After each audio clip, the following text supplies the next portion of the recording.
wirengagije Yesu ari we utanga byose.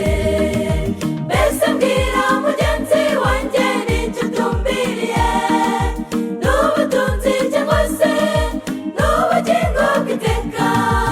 Ingamba njye naguha, shaka Uwiteka, kuko ari we nzira y'ukuri n'ubugingo. Mbese mbwira mugenzi wanjye n'icyo utumbiriye, n'ubutunzi cyangwa se n'ubugingo bw'iteka. Ingamba njye naguha, shaka Uwiteka, kuko ari we nzira y'ukuri n'ubugingo.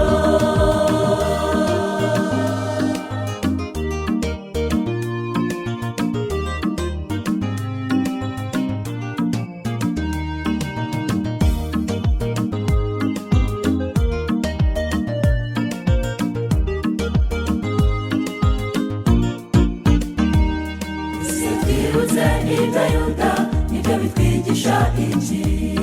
Yagurishije umwami ashaka kugwiza amafaranga, ibyo ntacyo byamaze, yaje kwiyahura, abura ubugingo buhoraho iteka. Mbese mbwira mugenzi wanjye n'icyo utumbiriye, n'ubutunzi cyangwa se n'ubugingo bw'iteka.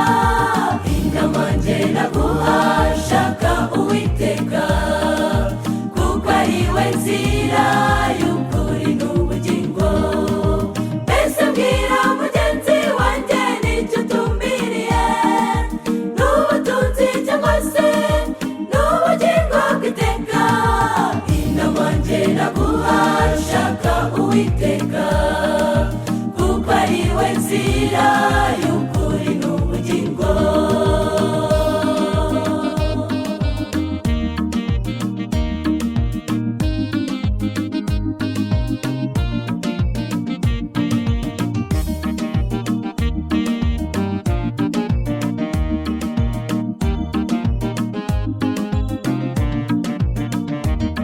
Amafaranga ni meza iyo akoreshejwe neza, tuyakoreshe dukora umurimo w'Uwiteka.